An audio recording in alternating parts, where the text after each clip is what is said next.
여러분, 지금 이 순간에도 보이지 않는 거대한 물결이 한반도를 향해 밀려오고 있습니다. 며칠 후면 2026년이 시작됩니다. 그런데 여러분, 왜 아무도 이 이야기를 하지 않는 걸까요? 대만 아리산 해발 2000m, 구름 위에 숨어 사는 90세 노학자가 있습니다. 세상은 그를 잊었지만 그는 세상을 잊지 않았습니다. 60년간 오직 한 가지만 연구했습니다. 역사는 어떻게 반복되는가? 그리고 그 반복 속에 숨겨진 우주의 법칙은 무엇인가? 미국 동부의 명문 대학과 대만 최고의 국립대학에서 역사학을 가르쳤고 아시아 정상급 정치인들과 기업인들이 중대한 결정을 앞두고 몰래 찾아가 조언을 구했던 인물입니다. 그가 입을 열었습니다. 2026년 병오년, 한반도가 움직인다. 그리고 그 움직임은 전 세계의 판도를 바꿀 것이다. 허황된 이야기라고요? 저도 처음엔 그렇게 생각했습니다. 하지만 이 노학자가 40년 전에 예언한 것들을 살펴보았습니다. 소련의 붕괴, 중국의 급부상, 한류가 전 세계를 휩쓸 것이라는 예측, 놀랍게도 모두 현실이 되었습니다. 그렇다면 이번 예언은 어떨까요? 북한 체제가 외부 침략 없이 스스로 무너진다. 중국이 세 조각으로 갈라진다. 그리고 통일된 한국이 미국과 중국을 대신해 세계 경제의 심장이 된다. 믿기 어려우시죠? 하지만 옛 어른들 말씀이 있습니다. 하늘이 무너져도 솟아날 구멍이 있다. 오늘 이 영상에서 여러분께 그 구멍이 어디 있는지, 왜 하필 지금인지, 그리고 왜 한반도인지를 낱낱이 밝혀드리겠습니다. 이 영상을 끝까지 보신 분과 그렇지 않은 분의 미래는 완전히 달라질 것입니다. 자, 이제 아리산의 현자가 전하는 첫 번째 비밀로 들어가 보겠습니다. 대만 중부 아리산, 해발 2000m가 넘는 구름 속에 숨겨진 작은 서재가 있습니다. 세상과 단절된 이곳에서 90평생을 보낸 노학자가 살고 있습니다. 사람들은 그를 이 선생이라 부릅니다. 젊은 시절 미국 동부의 명문대학과 대만 최고의 국립대학에서 역사학을 가르쳤던 분입니다. 화려한 학자의 삶을 뒤로하고 산속으로 들어온 지 벌써 30년이 넘었습니다. 그런데 이상한 일이 있습니다. 은퇴한 지 오래인 이 노학자를 아시아 각국의 정치 지도자들과 대기업 총수들이 여전히 찾아옵니다. 그것도 비밀리에 중대한 결정을 앞두고 그의 조언을 구하기 위해서입니다. 무엇이 이들을 산꼭대기까지 오르게 만드는 걸까요? 이 선생의 연구 방법은 남다릅니다. 그의 책상 위에는 언제나 두 권의 책이 놓여 있습니다. 하나는 중국 천년 역사의 흥망성쇠를 기록한 자치통감이고 다른 하나는 우주 만물의 변화 원리를 담은 주역입니다. 60년 동안 이 두 가지를 교차하며 연구한 끝에 그는 하나의 결론에 도달했습니다. 과거 속에 미래가 있다. 역사의 패턴을 읽을 수 있다면 다가올 일도 알 수 있다. 이 선생이 지금 온 신경을 집중하는 시점이 있습니다. 바로 내년입니다. 동양 사상에서 세상 만물은 5가지 기운의 순환으로 움직입니다. 지난 수십 년간 세계를 지배해온 것은 금의 기운이었습니다. 금은 서쪽, 특히 미국을 상징합니다. 차갑고 날카로우며 모든 것을 자르고 분리하는 힘입니다. 바로 그 힘으로 미국은 세계 패권을 쥐었습니다. 그러나 내년부터 흐름이 바뀝니다. 목의 기운이 서서히 고개를 듭니다. 목은 동쪽을 뜻합니다. 생명이 움트고 뿌리가 뻗으며 갈라진 것들을 다시 연결하는 기운입니다. 이 선생은 말합니다. 내년부터 2045년까지 약 20년간 세상은 전례 없는 격변기에 들어선다고. 그는 이 시기를 창조적 혼돈이라 부릅니다. 낡은 것이 무너지고 그 자리에서 완전히 새로운 것이 태어나는 시간이라는 뜻입니다. 그저 이론일 뿐이라고요? 이 선생은 고개를 젓습니다. 역사라는 거울을 보라고 말합니다. 지금 미국 사회를 가만히 들여다보십시오. 정치 세력 간의 극심한 대립, 부유층과 서민 사이에 깊어지는 골, 곳곳에서 터져나오는 사회적 갈등, 이 모습들이 무엇과 닮아 있는지 아십니까? 후한 말기입니다. 한때 천하를 호령했던 대제국이 내부 분열로 쓰러져 가던 바로 그 시기와 놀랍도록 겹칩니다.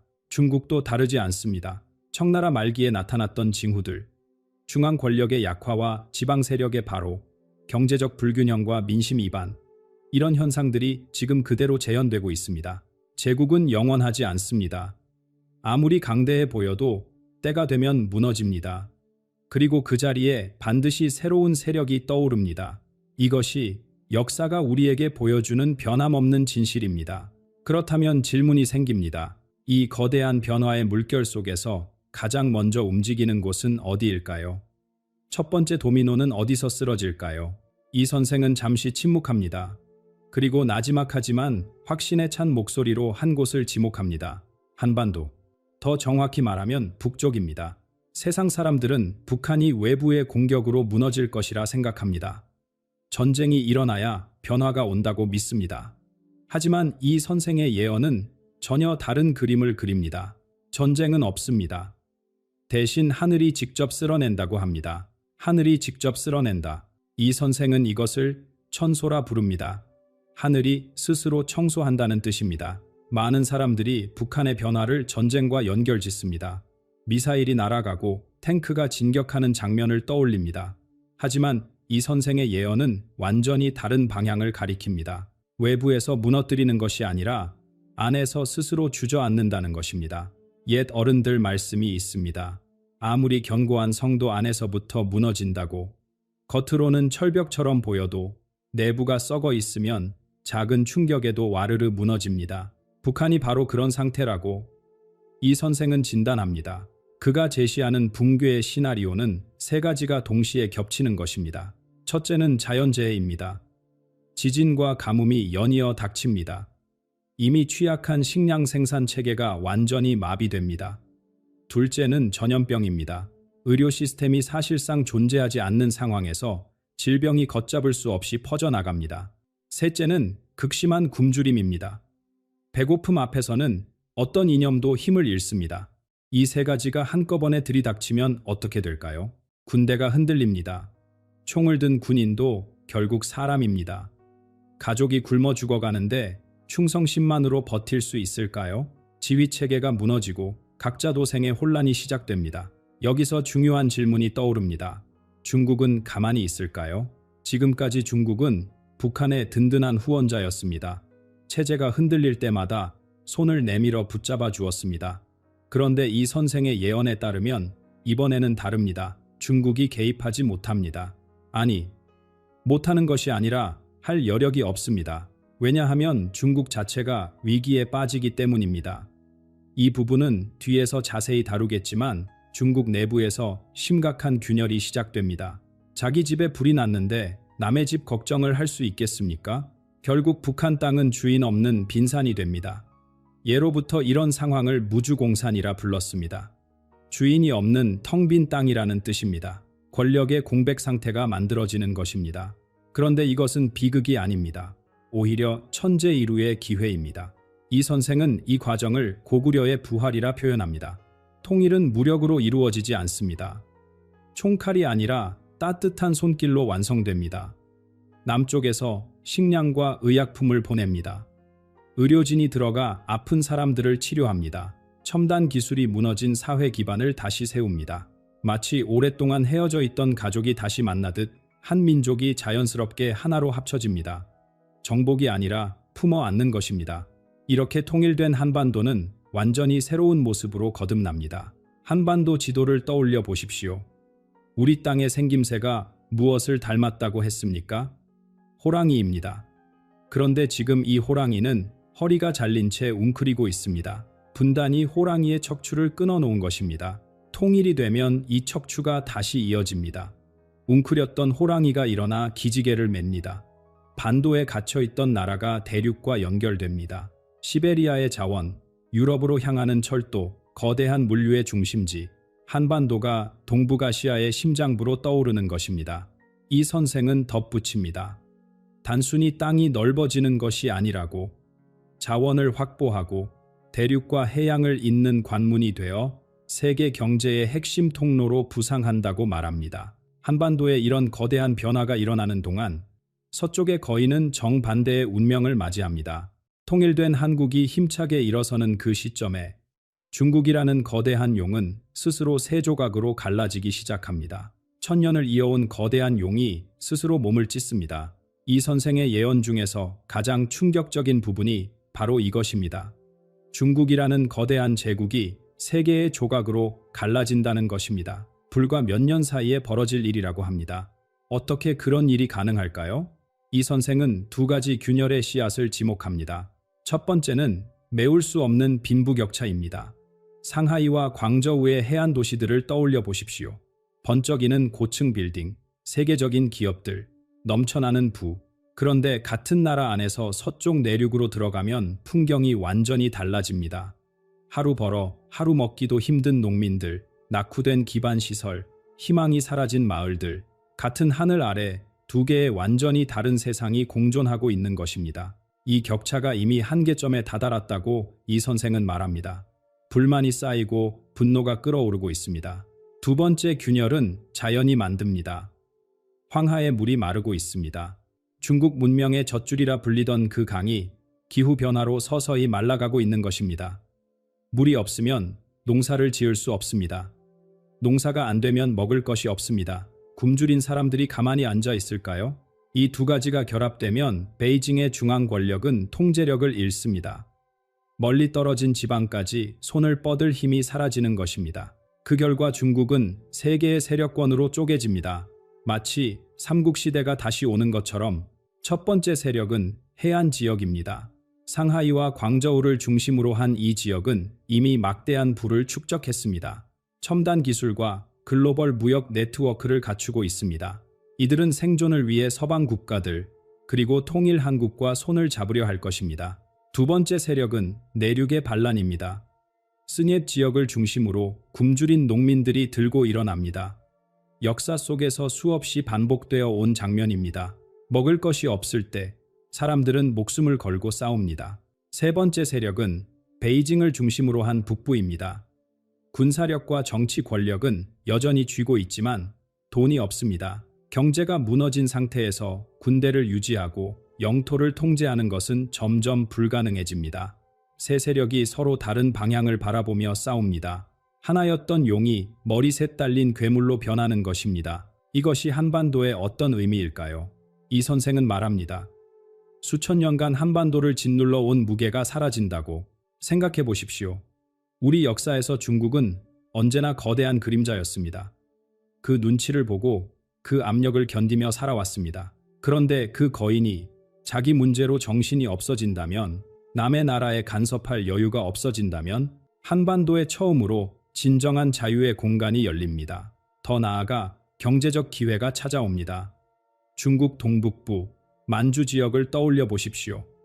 역사적으로 고구려의 땅이었던 그곳입니다. 중앙정부의 통제가 약해지면 이 지역은 자연스럽게 가장 가까운 경제 대국을 바라보게 됩니다. 바로 통일 한국입니다. 무역이 열리고 투자가 흘러들어가고 사람들이 오갑니다. 국경은 그대로이지만 경제적으로는 하나의 생활권이 만들어지는 것입니다. 동쪽의 용은 조각나고 서쪽의 미국은 쇠락하고 있습니다. 세계를 이끌던 두 거인이 동시에 흔들립니다. 그렇다면 그 빈자리는 누가 채울까요? 이 선생은 뜻밖의 조합을 제시합니다. 군사력이나 영토가 아닌 전혀 다른 힘으로 세계를 지배할 동맹이 탄생한다고 말합니다. 한국과 대만, 이 두 작은 나라가 손을 잡을 때 벌어지는 일입니다. 두 개의 작은 나라가 세계를 지배한다. 불가능해 보입니다. 미국과 중국처럼 거대한 땅과 군대를 가진 나라도 아닌데 어떻게 그런 일이 가능할까요? 이 선생은 웃으며 답합니다. 시대가 바뀌었다고. 20세기의 힘은 군사력이었습니다. 탱크와 전투기, 핵폭탄을 가진 자가 세상을 호령했습니다. 그러나 21세기의 진정한 무기는 전혀 다른 것입니다. 손톱만 한 작은 조각. 바로 반도체입니다. 잠시 주위를 둘러보십시오. 손에 들린 휴대전화, 거실의 텔레비전, 부엌의 냉장고, 거리를 달리는 자동차, 하늘을 나는 비행기, 병원의 의료 장비, 은행의 금융 시스템, 공장의 로봇팔, 농장의 자동화 설비, 이 모든 것의 심장부에 반도체가 있습니다. 반도체 없이는 현대 문명이 단 하루도 돌아가지 않습니다. 그렇다면 질문을 던져봅니다. 이 반도체를 만들 수 있는 나라가 몇이나 될까요? 최첨단 반도체를 생산할 능력을 가진 곳은 전 세계에서 딱 두 곳뿐입니다. 대만과 한국입니다. 다른 어떤 나라도 이 기술을 따라오지 못합니다. 미국도 안 됩니다. 중국도 안 됩니다. 유럽도 안 됩니다. 이것이 무엇을 의미하는지 생각해 보십시오. 이 선생은 반도체를 새로운 핵무기라고 부릅니다. 핵무기는 공포로 상대를 굴복시킵니다. 반도체는 필요로 상대를 굴복시킵니다. 협박이 아니라 의존입니다. 반도체가 없으면 모든 것이 멈추니까요. 대만은 세계 최고의 위탁 생산 기술을 보유하고 있습니다. 설계도를 받아서 실제 칩으로 만들어내는 능력이 압도적입니다. 한국은 설계와 메모리, 소재와 장비 분야에서 세계를 이끕니다. 이 둘이 합쳐지면 어떻게 될까요? 자물쇠와 열쇠가 만나는 것입니다. 따로 있을 때도 강하지만 함께하면 누구도 넘볼 수 없는 벽이 됩니다. 이 선생은 이것을 철의 요새라 부릅니다. 어떤 군사력으로도 뚫을 수 없는 경제적 방벽입니다. 이 동맹이 완성되면 세상의 논리가 뒤집힙니다. 지금까지는 큰 나라가 작은 나라에게 요구했습니다. 이렇게 해라, 저렇게 해라, 우리 말을 들어라. 들지 않으면 불이익이 있을 것이다. 약소국의 서름이었습니다. 그런데 철의 요새가 세워지면 반대가 됩니다. 큰 나라들이 작은 나라에게 부탁하러 옵니다. 반도체를 팔아달라고. 제발 공급을 끊지 말아달라고. 미국이 오고 분열된 중국이 오고 유럽이 옵니다. 줄을 서서 기다립니다. 우리 속담에 이런 말이 있습니다. 고래 싸움에 새우등 터진다. 강대국 사이에 끼인 작은 나라의 비애를 표현한 말입니다. 오랜 세월 우리는 스스로를 그 새우로 여겨왔습니다. 하지만 이 선생은 고개를 젓습니다. 그 시대가 끝난다고 말합니다. 새우가 고래로 변하는 것이 아닙니다. 새우와 고래라는 구분 자체가 사라지는 것입니다. 군사력이 아닌 기술력으로 세상의 질서가 재편될 때 크기는 더 이상 힘이 아닙니다. 한국은 세계 경제의 심장부가 됩니다. 심장이 멈추면 온몸이 죽습니다. 누가 감히 심장을 건드리겠습니까? 이 거대한 기술 패권의 시대가 열리는 바로 그 순간 또 다른 지각 변동이 함께 일어납니다. 지금까지 세계를 지배해 온 돈의 질서가 무너지기 시작합니다. 종이 위에 인쇄된 약속만으로 유지되던 거대한 환상이 걷히는 것입니다. 종이 위에 인쇄된 약속. 달러의 본질은 바로 이것입니다. 미국 정부가 이 종이의 가치를 보장하겠다는 약속. 전 세계가 그 약속을 믿었기에 달러는 세계 기축통화가 되었습니다. 그런데 약속에는 한계가 있습니다. 이 선생은 간단한 비유를 듭니다. 술에 물을 타면 어떻게 됩니까? 처음에는 아무도 눈치채지 못합니다. 조금 더 탑니다. 여전히 술처럼 보입니다. 계속 물을 탑니다. 어느 순간 그것은 더 이상 술이 아닙니다. 물에 술향만 남은 것입니다. 달러가 그렇게 되고 있습니다. 위기가 닥칠 때마다 미국은 돈을 찍어냈습니다. 경기가 어려우면 또 찍었습니다. 코로나 때 천문학적인 돈을 풀었습니다. 찍고 또 찍고 끝없이 찍었습니다. 약속의 가치가 점점 희석되고 있는 것입니다. 이 선생은 말합니다. 2035년을 전후로 사람들이 깨닫기 시작한다고. 이 종이가 정말 가치가 있는 것인가? 빈 약속에 불과한 것 아닌가? 신뢰가 무너지면 화폐는 휴지 조각이 됩니다. 역사 속에서 수없이 반복된 일입니다. 그렇다면 새로운 시대의 돈은 무엇에 기반할까요? 진짜 가치입니다. 금처럼 손에 잡히는 것, 땅에서 나오는 자원, 그리고 무엇보다 실제로 물건을 만들어낼 수 있는 능력. 여기서 한국의 강점이 빛납니다. 한국은 빈 약속이 아니라 실제 생산력을 가진 나라입니다. 세계 최고의 반도체를 만듭니다. 바다를 누비는 배를 건조합니다. 도로를 달리는 자동차를 생산합니다. 이 모든 것이 손에 잡히는 진짜 가치입니다. 신용만으로 굴러가는 경제는 흔들릴 수밖에 없습니다. 하지만 실물을 만들어내는 경제는 어떤 폭풍 속에서도 버팁니다. 달러의 시대가 저물 때 한국은 새로운 질서의 중심에 서게 됩니다. 경제의 판도만 바뀌는 것이 아닙니다. 이 선생은 더 깊은 이야기를 꺼냅니다. 인류 자체가 변하고 있다고 말합니다. 새로운 세대를 떠올려 보십시오. 태어날 때부터 손에 스마트폰이 있었습니다. 말을 배우기 전에 화면을 터치하는 법을 익혔습니다. 인공지능과 대화하며 자랐습니다. 이 아이들의 머릿속은 우리와 다르게 작동합니다. 우리 세대는 외우고 이해했습니다. 책을 읽고 머리에 넣고 시험을 봤습니다. 정보를 저장하는 것이 배움이었습니다. 그러나 새로운 세대는 저장하지 않습니다. 연결합니다. 필요한 정보가 있으면 즉시 찾아서 연결하고 조합합니다.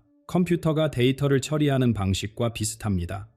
이 선생은 이것을 문명적 진화라고 부릅니다. 생물학적으로 변한 것은 아니지만 사고의 구조 자체가 달라지고 있다는 뜻입니다.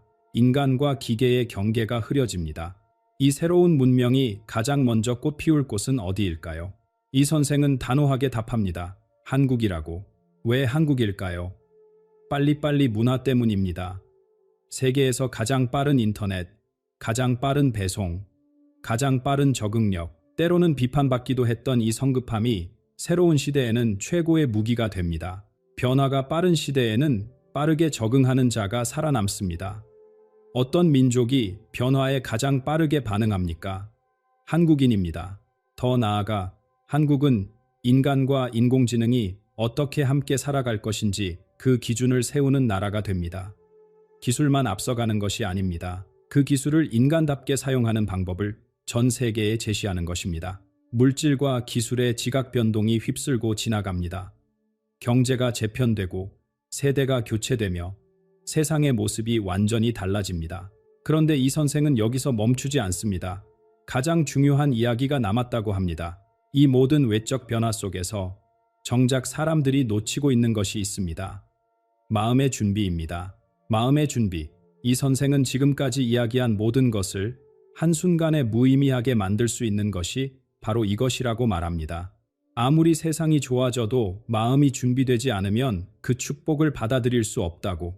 그는 지금 우리가 살고 있는 시대를 우주의 가을이라 부릅니다. 봄에 씨앗을 뿌립니다. 여름에 정성껏 기릅니다. 그리고 가을이 오면 추수합니다. 추수란 무엇입니까? 알찬 곡식은 거둬들이고 쭉정이는 버리는 것입니다. 알맹이와 껍데기를 가르는 시간입니다. 이 선생은 말합니다. 지금 우주가 바로 그 추수를 준비하고 있다고. 사람의 인생도 마찬가지입니다. 어떻게 살아왔는가? 무엇을 위해 살았는가? 마음에 무엇을 담아왔는가? 이것이 드러나는 시간이 다가오고 있습니다. 다가올 격변기의 진짜 위험은 겉으로 보이는 것이 아닙니다. 물론 경제 위기도 있을 것입니다. 사회적 혼란도 있을 것입니다. 그러나 이 선생이 진정으로 걱정하는 것은 눈에 보이지 않는 위험입니다. 마음의 공허함입니다. 돈만 썼던 사람은 돈이 무너질 때 함께 무너집니다. 물질만 믿던 사람은 물질이 사라질 때 미쳐버립니다. 겉으로는 멀쩡해 보여도 안에서부터 무너지는 사람들이 생겨납니다. 삶의 의미를 잃어버리는 것입니다. 그렇다면 어떻게 준비해야 할까요? 이 선생의 답은 놀랍도록 단순합니다. 금도 아닙니다. 땅도 아닙니다. 지하 벙커도 아닙니다. 오직 마음뿐이라고 합니다. 바른 마음, 선한 마음, 남을 배려하는 마음. 이것이 진정한 피난처입니다. 옛 어른들 말씀이 있습니다. 적선지가에 경사가 넘친다고.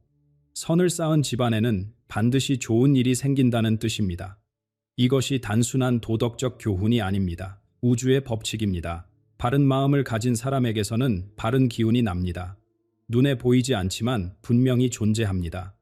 이 기운이 보이지 않는 방패가 되어 그 사람을 지켜줍니다. 이 선생은 이것을 정기라고 부릅니다. 여기서 이 선생은 특별히 한 세대를 향해 말합니다. 인생의 황혼기에 접어든 어르신들입니다. 젊은 세대는 기술에 능숙합니다. 새로운 것을 빠르게 받아들입니다. 그러나 그들에게 없는 것이 있습니다.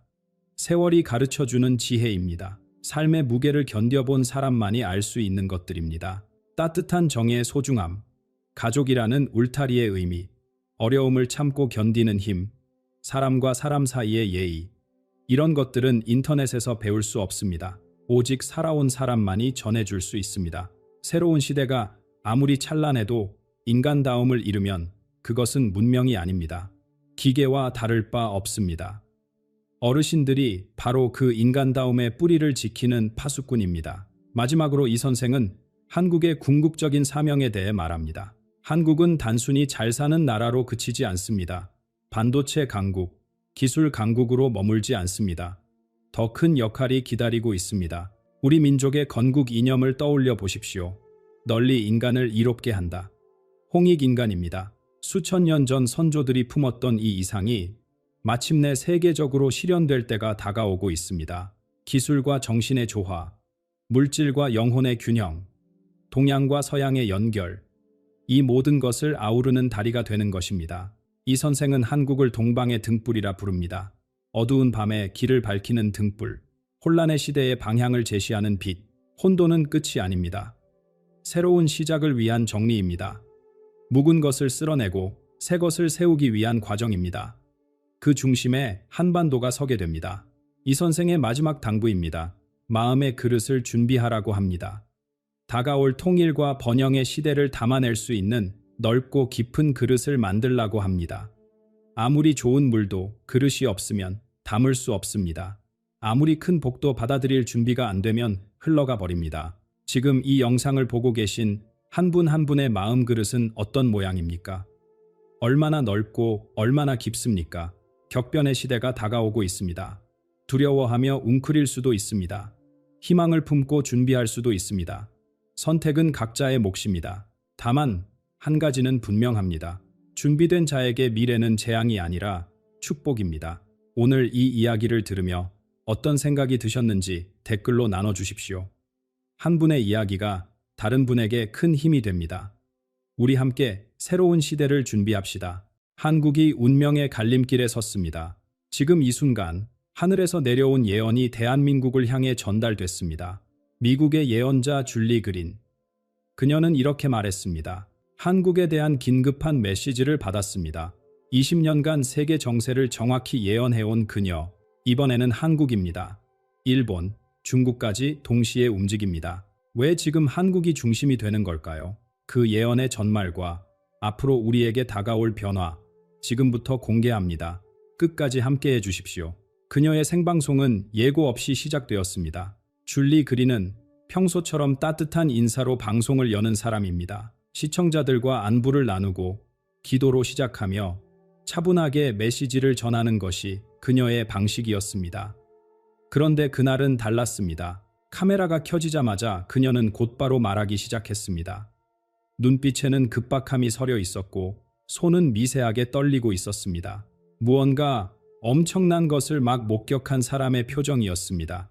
그녀가 한국이라는 단어를 입에 올리는 순간 목소리의 무게가 달라졌습니다. 수십 년간 예언 사역을 해온 그녀였지만 이렇게까지 긴장된 모습을 보인 적은 드물었습니다. 대한민국에 대해 지금 당장 전해야 할 것이 있습니다. 이것은 뉴스를 분석해서 나온 예측이 아니었습니다. 정치 전문가의 견해도 경제학자의 전망도 아니었습니다. 그녀는 분명히 선을 그었습니다. 이 메시지는 인간의 머리에서 나온 것이 아니라 하늘에서 직접 내려온 것이라고 신성한 개입의 선언이었습니다. 방송을 보던 사람들의 채팅창이 순간 멈춘 듯 고요해졌습니다. 모두가 숨을 죽이고 그녀의 다음 말을 기다렸습니다. 그녀가 지목한 시간은 성탄절부터 새해 첫날까지 이 짧은 기간이었습니다. 며칠 되지 않는 이 구간을 그녀는 좁은 창이라고 불렀습니다. 잠깐 열렸다가 곧 닫혀버리는 기회의 틈. 이 창이 열려있는 동안 결정적인 일들이 벌어지고 일단 닫히면 되돌릴 수 없다는 뜻이었습니다. 생각해 보십시오. 이 시기에 대부분의 사람들은 무엇을 하고 있습니까? 선물을 고르고 가족 모임을 준비하고 연말 여행 계획을 세웁니다. 거리에는 조명이 반짝이고 마음은 축제 분위기에 젖어 있습니다. 바로 그 순간 세상의 주의가 흩어져 있는 그 틈을 타서 보이지 않는 힘들이 움직입니다. 사람들이 한눈 파는 사이에 역사의 물줄기가 방향을 바꾸고 있는 것입니다. 이 예언에서 가장 놀라운 부분은 변화가 어디서 시작되느냐는 것입니다. 우리는 보통 큰 변화가 위에서 내려온다고 생각합니다. 대통령의 연설, 국회의 결정, 대기업의 발표. 하지만 그녀가 받은 비전은 정반대였습니다. 이번 변혁은 아래에서 시작됩니다. 이름 없는 곳에서, 알려지지 않은 사람에게서, 권력의 중심이 아닌 변방에서 불씨가 피어오른다는 것입니다. 대한민국 안에는 오랫동안 눌려온 것들이 있습니다. 겉으로는 평온해 보여도 속으로는 쌓이고 쌓여온 피로와 갈증이 있습니다. 더 나은 무언가를 향한 갈망이 임계점에 다다르고 있습니다. 마치 땅속 깊이 고여있던 물이 어느 순간 지표를 뚫고 솟아오르듯 그 눌려있던 에너지가 마침내 터져 나올 때가 된 것입니다. 그리고 그 시작점에 한 사람이 있습니다. 누구도 예상하지 못한 인물입니다. 남쪽 땅에서 홀로 준비해온 그 사람이 이 모든 것의 촉매가 됩니다. 줄리 그린의 비전 속에서 가장 선명했던 장면은 한 남자의 모습이었습니다. 그는 한반도 남쪽 따뜻하고 습한 지역을 걷고 있었습니다. 화려한 배경도 특별한 옷차림도 없었습니다. 그저 시골길을 걷는 평범한 중년의 모습이었습니다. 하지만 그의 눈빛에는 무언가 다른 것이 담겨 있었습니다. 세월의 무게를 견뎌온 사람만이 가질 수 있는 깊은 통찰이 그 안에 서려 있었습니다. 정치인이 아닙니다. 종교 지도자도 아닙니다. 방송에 얼굴을 비춘 적도 없는 완전한 무명인이었습니다. 세상은 그의 이름을 모릅니다. 하지만 하늘은 이미 그를 지목해 두었습니다. 이 인물에게는 독특한 점이 있었습니다. 그의 안에 두 가지 세계가 공존하고 있었다는 것입니다. 한편으로 그는 조상들로부터 전해 내려온 오래된 지식을 품고 있었습니다. 땅과 하늘의 순환을 읽는 법, 자연과 조화를 이루며 사는 지혜, 수백 년간 이어져 온 농사의 원리. 동시에 그는 현대의 첨단 기술에도 밝았습니다. 디지털 정보를 다루고 새로운 시스템을 이해하며 미래의 흐름을 읽을 줄 아는 사람이었습니다. 옛 것과 새 것이 한 사람 안에서 하나로 어우러진 모습, 이것이 바로 하늘이 그를 선택한 이유였습니다. 비전 속에서 그는 흙을 만지며 무언가를 가꾸고 있었습니다. 그 옆에는 서류와 화면이 놓여 있었습니다. 단순한 취미 활동이 아니었습니다. 줄리 그린은 이 장면에서 강렬한 깨달음을 받았다고 했습니다. 앞으로 다가올 격변의 시대의 해답이 바로 여기에 있다는 것입니다. 농업과 기술의 결합, 먹거리의 안정이 곧 나라의 안정이 되는 때가 옵니다. 세계가 식량 위기로 흔들릴 때 이 땅에서 준비된 해법이 빛을 발하게 됩니다. 그의 일상은 철저한 준비의 연속이었습니다. 새벽이 밝기 전에 일어나 하루를 시작합니다. 해가 뜨기 전 고요한 시간에 땅을 살피고 오래된 문헌과 최신 연구 자료를 번갈아 읽습니다. 아무도 알아주지 않는 가운데 묵묵히 자신의 길을 걸어온 사람입니다. 세상은 그를 몰랐지만 그는 세상을 위해 준비하고 있었습니다. 마치 큰 비가 오기 전에 홀로 방주를 짓는 사람처럼. 그러던 어느 날 그에게 결정적인 소식이 전해집니다. 구체적인 내용은 알려지지 않았지만 이 정보가 그의 운명을 완전히 바꾸어 놓습니다. 평생을 준비해온 그 순간이 마침내 도래한 것입니다. 하지만 그의 반응은 예상 밖이었습니다. 카메라 앞에 나서지 않았습니다. 대중의 관심을 구하지도 않았습니다. 대신 그는 조용히 움직이기 시작했습니다. 진정으로 변화를 원하는 사람들과의 작은 모임, 화려한 무대가 아닌 소박한 공간에서 그의 메시지가 전해지기 시작했습니다. 한 사람이 10사람에게, 10사람이 100사람에게. 마른 들판에 떨어진 작은 불씨처럼 그 영향력은 조용하지만 거침없이 퍼져나가기 시작했습니다. 이제 그 불씨가 어떻게 온 사회를 깨우는지 살펴볼 차례입니다. 작은 불씨는 순식간에 들불이 되었습니다. 남쪽의 사람이 전한 메시지가 퍼져나가는 속도는 놀라웠습니다. 누군가가 조직한 것이 아니었습니다. 광고도 없었고 홍보 캠페인도 없었습니다. 그저 한 사람이 다른 사람에게, 가족이 이웃에게, 친구가 동료에게 전했을 뿐입니다. 메신저와 커뮤니티를 통해 메시지는 물결처럼 퍼져나갔습니다. 주류 언론은 이를 다루지 않았습니다. 하지만 그것이 오히려 신뢰를 높였습니다. 위에서 내려오는 정보가 아니라 옆에서 건네받는 이야기였기에 사람들은 마음을 열었습니다. 이 메시지가 공감을 얻은 이유는 분명했습니다. 화려한 수사도 정치적 구호도 없었습니다. 대신 실제로 적용할 수 있는 해법이 담겨 있었습니다.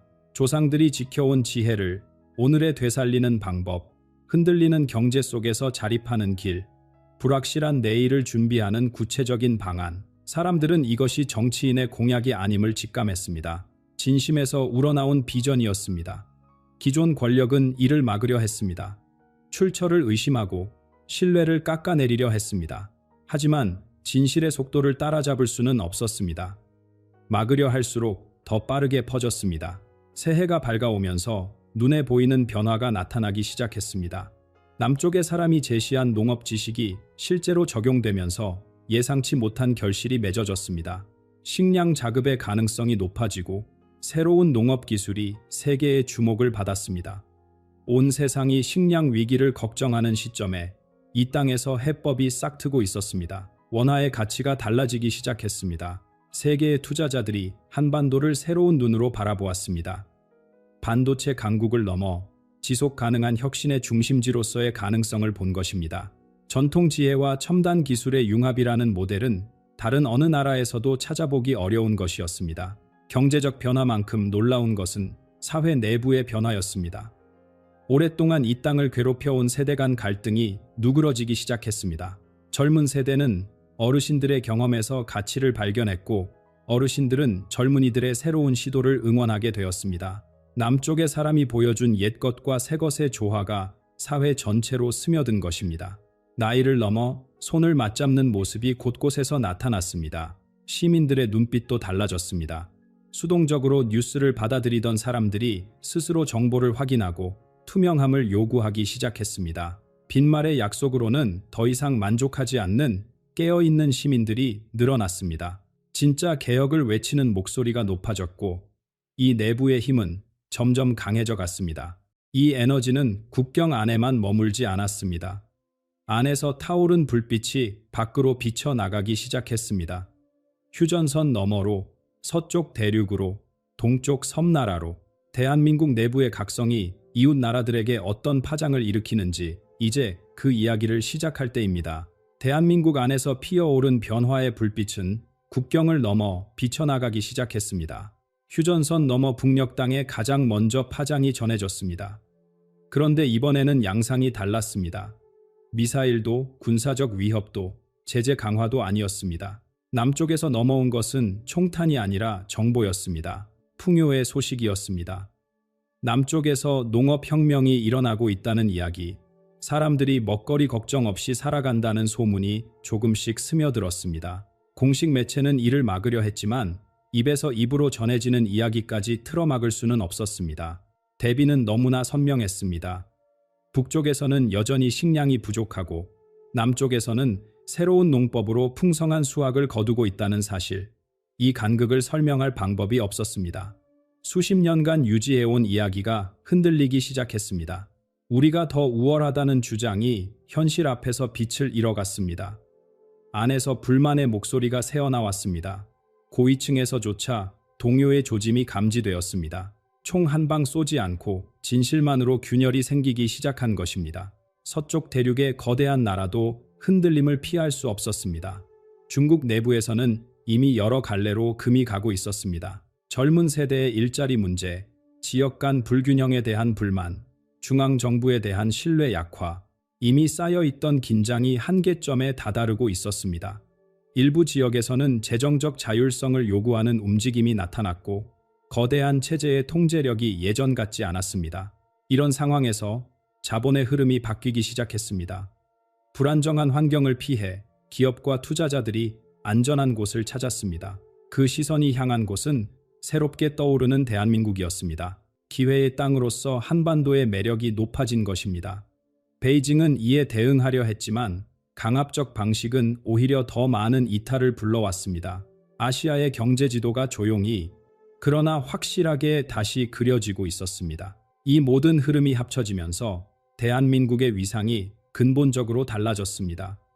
더 이상 떠오르는 나라가 아니었습니다. 실질적인 지역의 중심으로 자리 잡기 시작한 것입니다. 무역의 길이 재편되고 외교의 축이 움직였습니다. 과거에는 강대국들 사이에서 균형을 잡아야 했던 한반도가 이제는 스스로 균형의 중심이 되어가고 있었습니다. 군사력이나 영토의 크기로 얻은 힘이 아니었습니다. 지혜와 혁신, 그리고 도덕적 권위에서 비롯된 영향력이었습니다. 북녘이 흔들리고 서쪽 대륙이 재편되는 가운데 아직 한 나라가 남아 있었습니다. 동쪽 바다 건너 섬나라, 일본입니다. 이 나라에서도 격변의 바람이 불기 시작했습니다. 그리고 그 바람은 예상치 못한 방향으로 한반도와 연결되려 하고 있었습니다. 동쪽 바다 건너 섬나라에서도 땅이 흔들리고 있었습니다. 일본 열도에 충격이 연이어 닥쳤습니다. 자연이 먼저 경고를 보냈습니다. 땅이 울리고 하늘이 변덕을 부렸습니다. 오랫동안 안정의 상징이었던 것들이 무너지는 듯한 느낌이 사회 전체에 퍼졌습니다. 자연재해만이 아니었습니다. 사회 곳곳에서 균열의 조짐이 나타났습니다. 사람들의 마음속에 깊은 동요가 일었습니다. 이대로 괜찮은 것인가? 지금까지의 방식이 앞으로도 통할 것인가? 이런 질문들이 입에서 입으로 퍼져나갔습니다. 기존 지도부에 대한 신뢰가 흔들리기 시작했습니다. 오랜 세월 굳건하게 유지되어 온 정치 구조에 의문이 제기되었습니다. 그리고 그 틈새로 새로운 움직임이 싹댐습니다. 젊은 세대와 현실에 불만을 품은 시민들이 모여 다른 목소리를 내기 시작한 것입니다. 일본의 경직된 정치 문화에서 이것은 매우 이례적인 일이었습니다. 수십 년간 바뀌지 않을 것 같던 흐름에 변화의 조짐이 보였습니다. 과거의 방식만으로는 미래를 헤쳐나갈 수 없다는 자각이 퍼져나갔습니다. 경제 상황도 녹록지 않았습니다. 시장의 불확실성이 드리우고 투자자들의 발걸음이 멈칫거렸습니다. 오랫동안 아시아 경제의 기둥 중 하나였던 일본이 휘청이는 모습은 많은 이들에게 충격이었습니다. 자본은 안전한 곳을 찾아 움직입니다. 그 흐름의 방향이 바뀌고 있었습니다. 불안한 곳을 떠나 안정된 곳으로, 그리고 그 시선이 향한 곳 중 하나가 바로 한반도였습니다.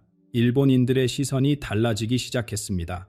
과거에는 경쟁 상대로, 때로는 역사적 갈등의 대상으로 바라보던 나라가 이제는 다른 의미로 다가왔습니다. 한반도의 안정성과 혁신이 새로운 가능성으로 보이기 시작한 것입니다. 경쟁이 아닌 협력의 상대로서, 함께 위기를 넘길 동반자로서 오랜 세월 얼어붙어 있던 관계가 녹기 시작하는 조짐이었습니다. 필요가 자존심을 넘어서는 순간 닫혀있던 문이 열립니다. 공식적인 발표는 없었지만 도쿄와 서울 사이에 새로운 대화의 통로가 열리기 시작했습니다.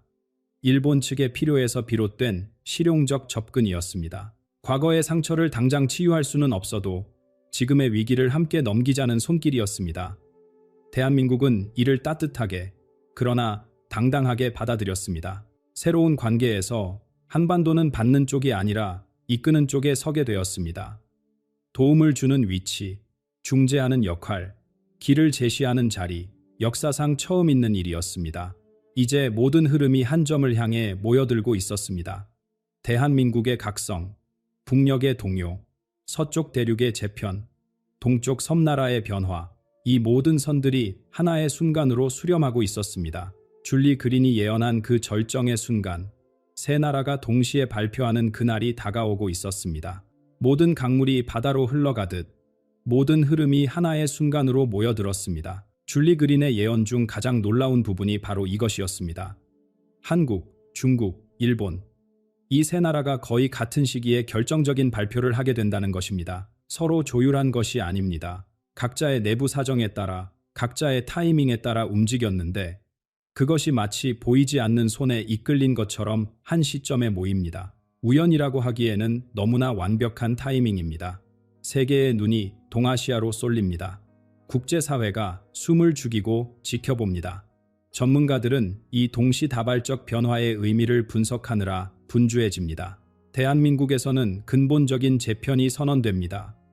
남쪽의 사람이 가져온 비전에 기반한 새로운 방향입니다. 농업과 기술을 축으로 한 국가 전략, 세대와 계층을 아우르는 통합의 청사진이 제시됩니다. 일시적인 정책이 아닙니다. 나라의 정체성을 재정립하는 선언입니다. 대한민국은 이 발표를 통해 명실상부한 지역의 중심으로 우뚝 섭니다. 중국의 발표는 전혀 다른 성격을 띱니다. 내부 위기를 수습하기 위한 급박한 조정입니다. 자신감이 아닌 절박함에서 나온 결정들이 드러납니다. 흔들리는 체제를 붙잡으려는 안간 힘이 보입니다. 한때 아시아를 호령하던 거대한 나라가 수습의 급급한 모습을 세계가 목격합니다. 일본에서는 새로운 정치 세력이 공식적으로 등장합니다.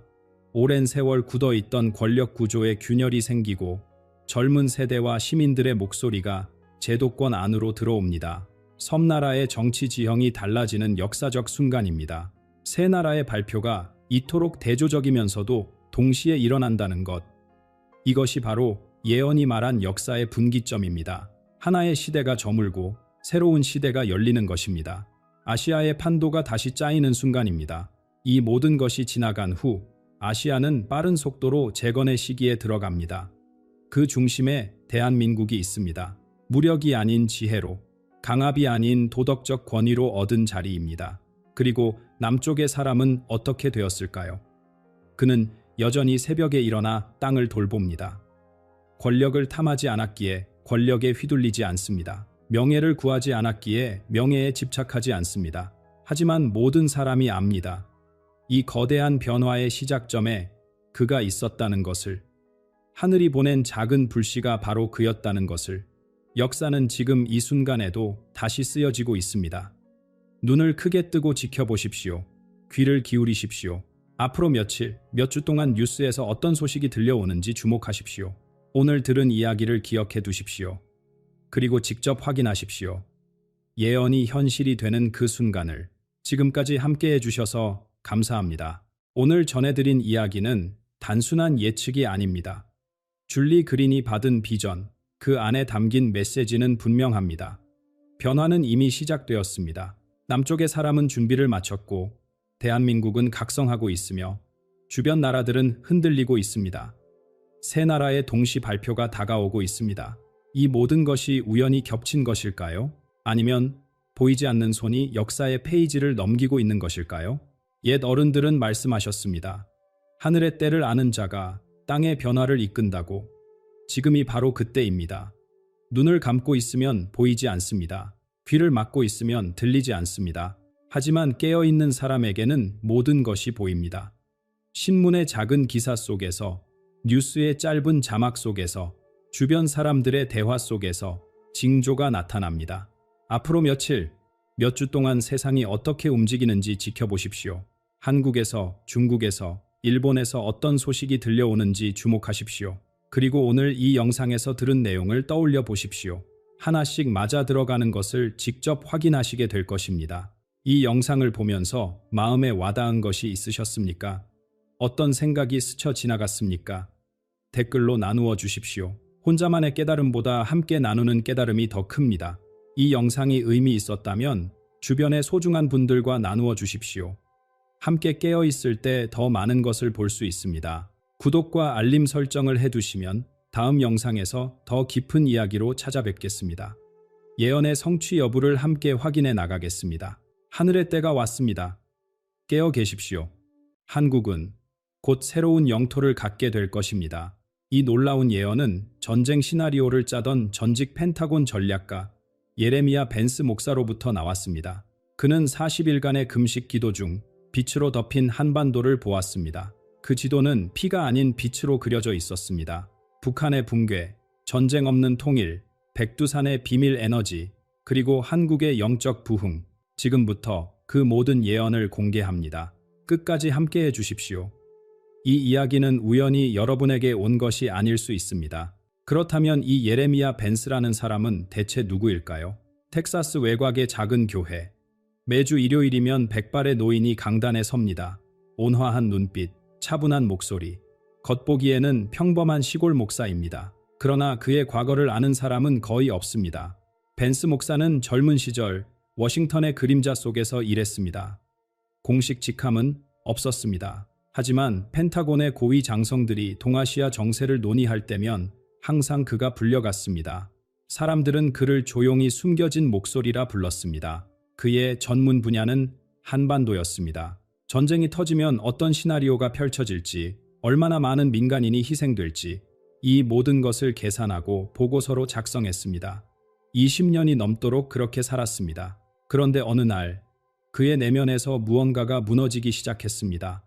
밤마다 악몽에 시달렸습니다. 자신이 그린 시나리오 속에서 죽어가는 사람들의 얼굴이 꿈에 나타났습니다. 결국 그는 모든 것을 내려놓았습니다. 뉴멕시코 사막으로 홀로 떠났습니다. 40일 동안 물과 기도만으로 버텼습니다. 그리고 마지막 날 해가 서쪽으로 기울어갈 무렵이었습니다. 그의 눈앞에 환상이 펼쳐졌습니다. 두 장의 지도가 보였습니다. 첫 번째는 펜타곤에서 보아왔던 것이었습니다. 국경선은 핏빛이었고 도시마다 화염이 솟아올랐습니다. 그런데 그 지도가 서서히 사라지더니 두 번째 지도가 나타났습니다. 완전히 달랐습니다. 국경선이 빛으로 그려져 있었습니다.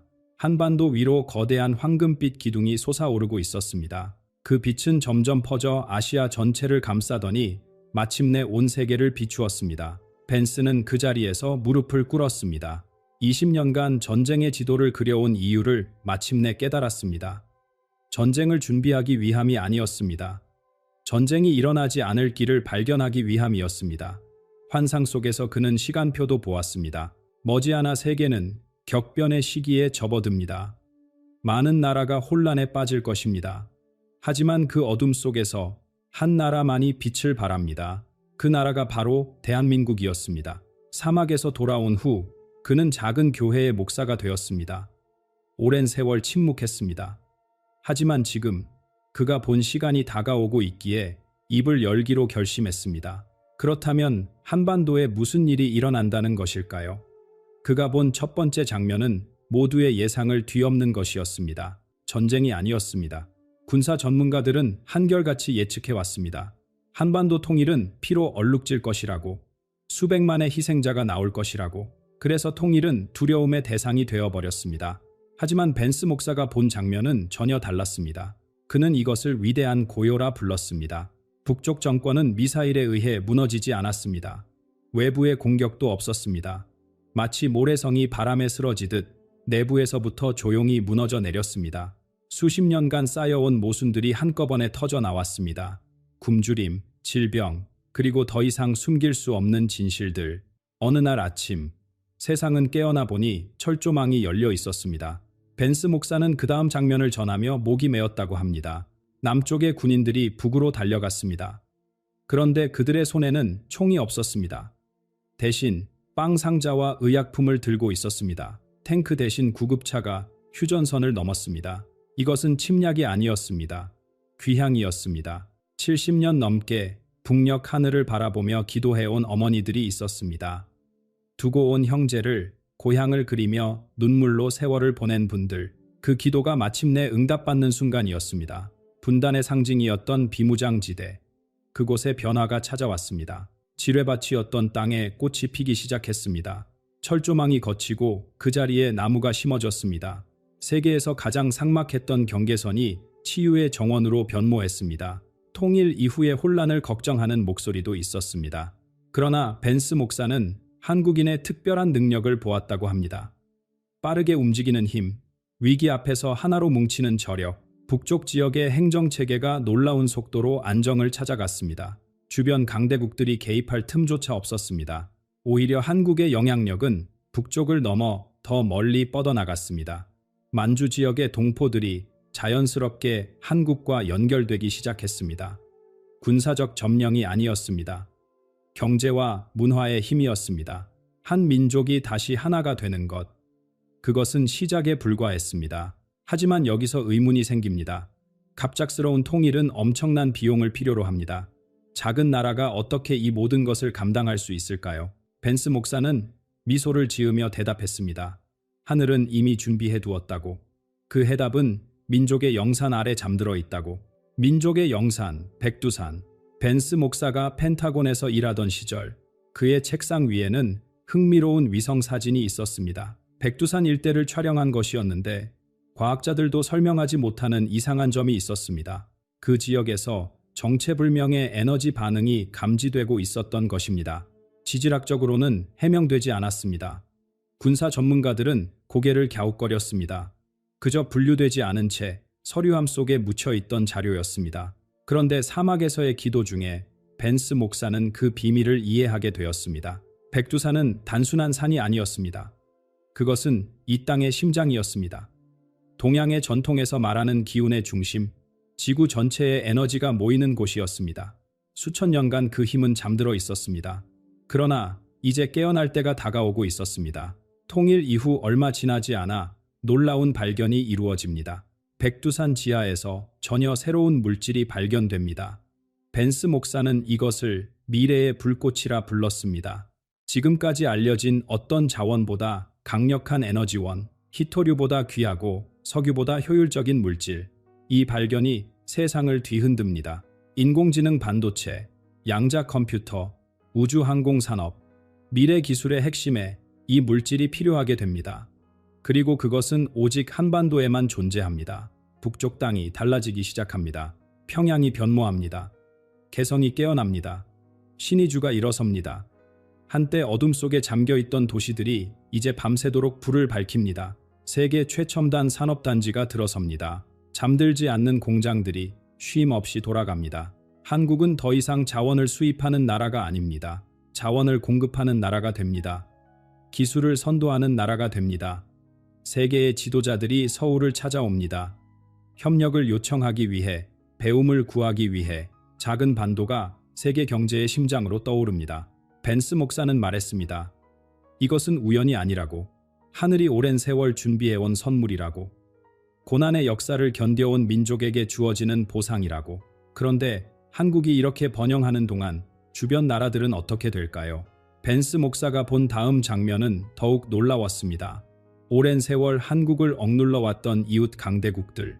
그들에게 예상치 못한 시련이 찾아옵니다. 역사의 저울이 균형을 찾기 시작합니다. 여러분도 느끼고 있겠죠? 그 균형이 드러나는 순간 세상은 어떻게 변할까요? 벤스 목사가 본 다음 장면은 한반도 밖으로 시선을 돌립니다. 오랜 세월 동아시아를 지배해온 두 강대국, 일본과 중국, 이 나라들에게 예상치 못한 시련이 찾아옵니다. 먼저 일본입니다. 섬나라를 연속적인 재난이 덮칩니다. 땅이 흔들리고 파도가 밀려오고 산이 불을 뿜습니다. 한두 번이 아닙니다. 거듭되는 재해에 사회 시스템이 마비되기 시작합니다. 경제가 휘청거립니다. 사람들이 절망에 빠집니다. 바로 그때 한국이 움직입니다. 과거를 기억하는 사람들은 의아해합니다. 일제강점기의 상처, 아직 제대로 된 사과도 받지 못한 아픔, 복수할 기회라고 생각하는 이들도 있었을 것입니다. 그러나 한국은 다른 선택을 합니다. 구호품을 실은 배가 일본으로 향합니다. 의료진이 파견됩니다.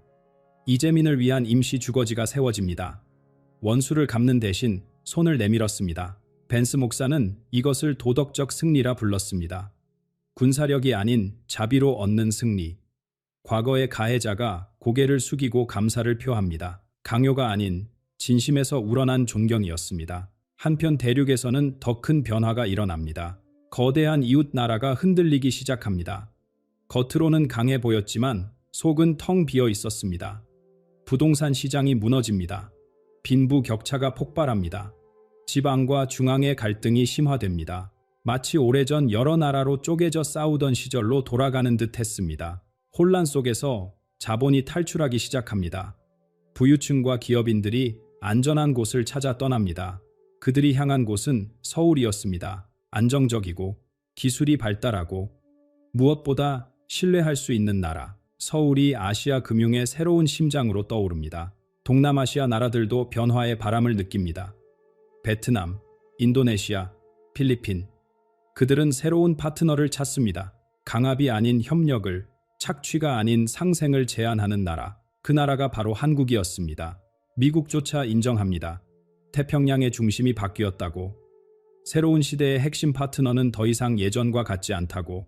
그런데 한국의 영향력은 경제와 정치에서 멈추지 않습니다. 벤스 목사가 본 가장 놀라운 장면은 그 다음이었습니다.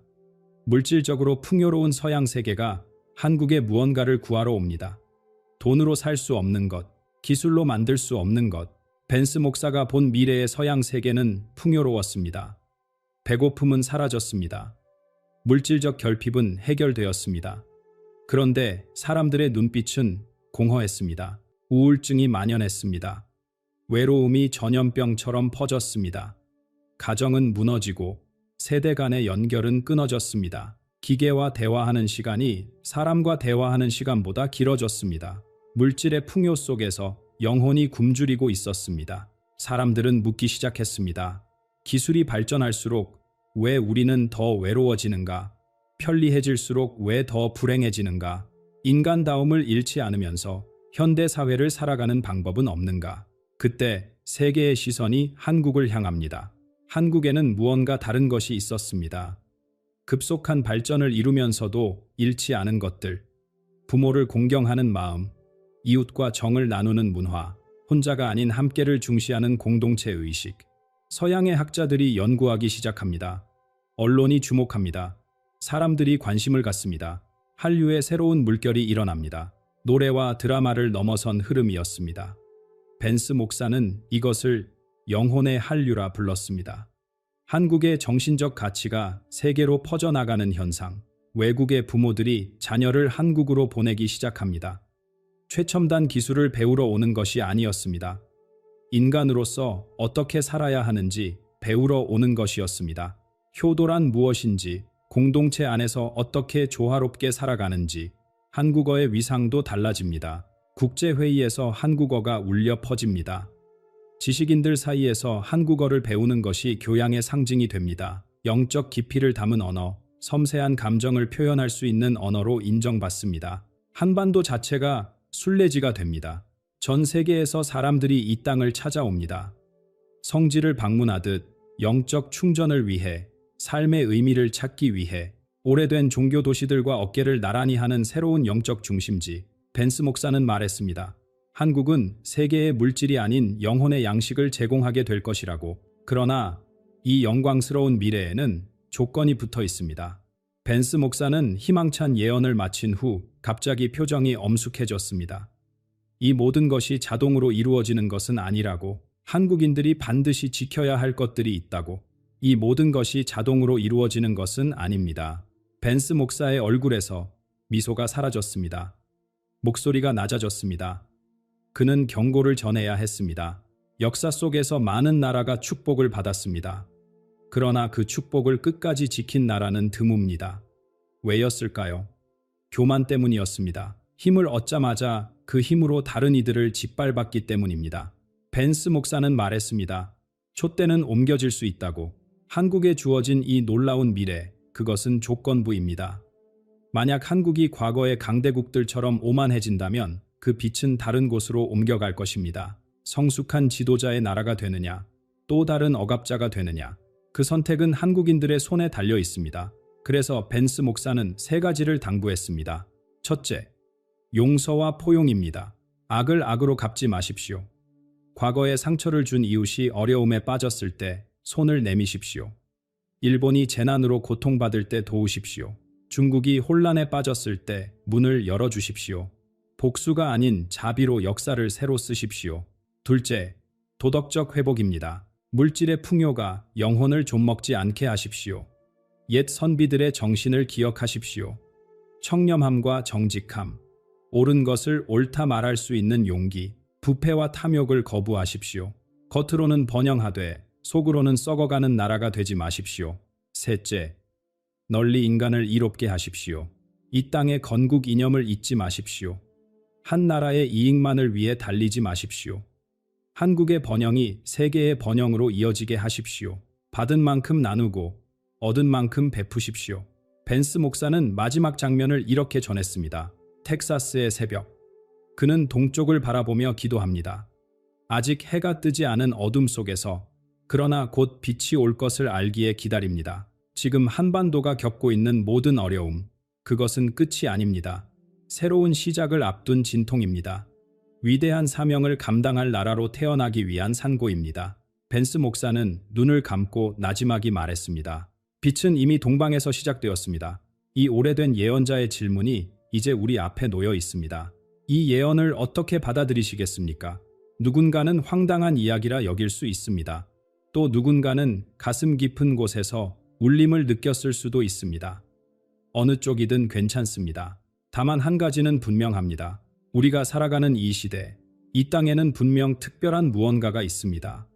폐허에서 일어나 세계를 놀라게 한 역사, 작은 나라가 문화로 전 세계를 사로잡은 기적, 이미 불가능을 가능으로 바꿔온 민족입니다. 앞으로 어떤 일이 펼쳐질지 그것은 시간이 증명해 줄 것입니다. 오늘 이 영상이 의미 있었다면 주변의 소중한 분들과 나눠주십시오. 이 이야기가 필요한 누군가에게 전해질 수 있습니다. 그리고 댓글로 생각을 들려주십시오. 이 예언에 대해 어떻게 느끼셨는지, 한국의 미래에 대해 어떤 희망을 품고 계신지 함께 나누는 이야기 속에서 우리는 더 큰 지혜를 얻을 수 있습니다. 아직 구독하지 않으셨다면 구독과 알림 설정을 부탁드립니다. 앞으로도 깊이 있는 이야기들을 계속 전해드리겠습니다. 동방의 빛, 세계의 희망. 다음 영상에서 다시 만나겠습니다. 감사합니다.